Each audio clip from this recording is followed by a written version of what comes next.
The funniest moment at last night's Oscars was entirely missed by 99% of the audience.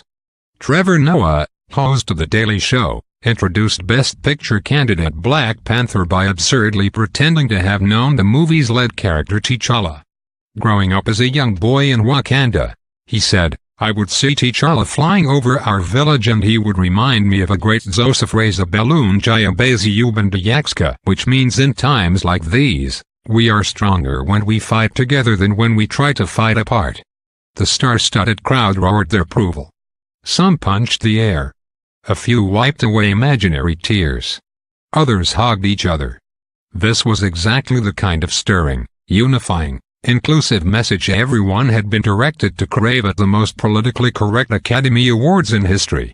But viewers in South Africa reacted rather differently.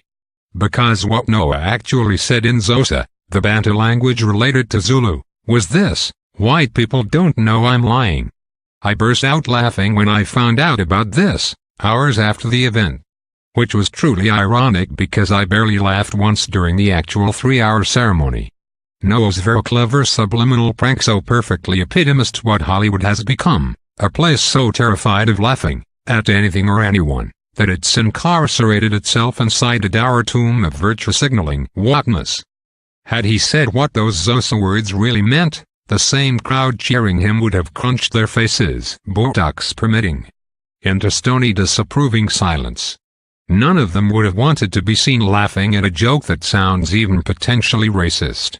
We know this because that's exactly what happened when Noah did tell a risque race-tinged gag about Mel Gibson, notorious for unleashing a disgusting N-word tirade against his former girlfriend.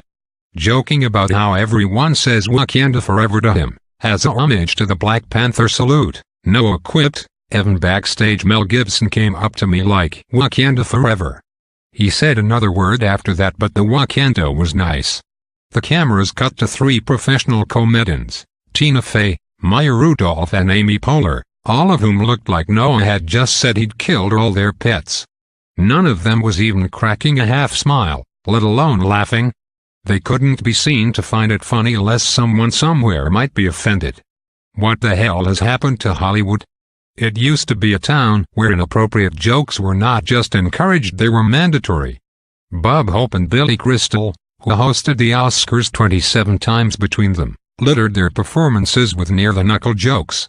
But that brand of humor all came to a crashing halt after Seth MacFarlane's hosting performance in 2013. The Family Guy creator was savaged for singing a song entitled "We Saw Your Boobs" about actresses who'd gone topless in films, and for a series of other non-PC jokes about race, sexism, Jews, domestic violence, and the Lincoln assassination. It was all very sharp and funny, as befits a comedy genius, but MacFarlane's mistake was to host an awards show in an era and town that no longer tolerates sharp and funny jokes. Since the faux outrage that exploded, the Oscars has become ever more humorless, fueled by the frenzied career-wrecking trial by Twitter culture that has targeted anyone trying to be funny about anything. This dreadful trend culminated in the recent and utterly inevitable Kevin Hart debacle, in which a man who would have been a perfect and hilarious Oscars host was forced to step down because of controversial tweets he posted years ago and for which he had subsequently expressed regret. The Academy reacted by announcing that this year's Oscars would have no host at all, presumably because nobody can reach the clean, moral, ethical, inoffensive joke bar that has now been established, short of Mother Teresa being brought back to life. And so I watched last night's with a heavy, grim heart. I didn't hate it. In fact, I thought some of it was great, notably, Olivia Colman's gloriously ebullient Best Actress speech, Rami Malek's equally endearing response to winning Best Actor for his superb portrayal of Freddie Mercury, Spike Lee behaving in the same lunatic way he does courtside at New York Knicks games, and Lady Gaga and Bradley Cooper's suspiciously sizzlingly intimate performance of Shallow. But what it didn't do was make me laugh. Instead, it dripped with insufferable identity politics, Trump bashing, and a series of box-ticking awards that smacked of Hollywood trying to make itself look as worthy and virtuous as possible. I can't believe a film about menstruation won an Oscar. Wept director Rekazet Tabchi for her powerful film period. End of sentence. Really? I'd have been more shocked if it hadn't.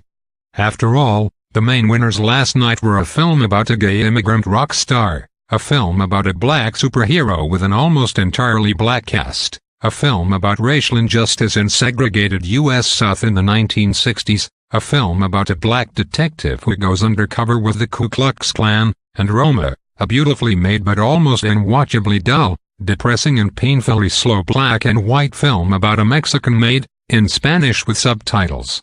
I'm not disputing the individual merits of any of the winners, but it's hard not to avoid the conclusion that Hollywood, whose Academy voters are predominantly old white guys, is now doing everything in its power to avoid more of the white Oscars backlashes of recent years.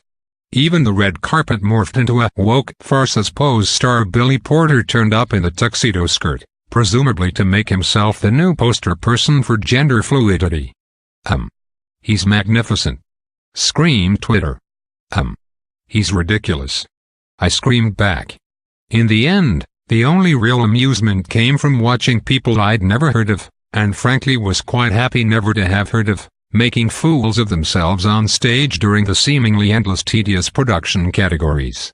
The hapless trio from Vice who won the Makeup and Hair Award made collectively the worst speech in Oscars history, a bumbling, stumbling, jabbering, linguistic fiasco that became the perfect evidential argument for sliding these kind of awards into commercial breaks, as was intended this year until a massive furor from the industry forced the producers to do a U-turn. But at least they were riveting, for all the wrong reasons. When Green Book won Best Screenplay, one of the writers and the movie's director, Peter Farrelly, pulled out a sheet of paper and began dementedly reciting the names of what seemed like every single human being he'd ever met. I counted at least 40 people on his turgid list of mainly non-entities. Important to him, I'm sure, but utterly irrelevant to the billion people watching around the world. Oh, for a trapdoor that could have sucked him down into the bowels of the Kodak Theater and spared us this orgy of self-indulgence. And what about the ridiculous woman who made Free Solo, the extraordinary documentary about climber Alex Honnold? She barely mentioned the guy who actually risked his life for her bloody film, even as he stood 3 feet away from her on stage. But for me, the single most depressing moment came with presenting duo Awkwafina and John Mulaney, who were unfunny, boring and unctuously sycophantic. I want these people to like me to a degree that is embarrassing, gushed Mulaney, and you could see he really meant it. Wait, why are we still here? Exclaimed Awkwafina, as they remained on stage to introduce a second award. I asked myself the exact same question, with this supplementary, why wasn't Ricky Gervais there to rip into people instead of these fawning clowns? Yet today, I've read many people raving about them and saying they were so hilarious.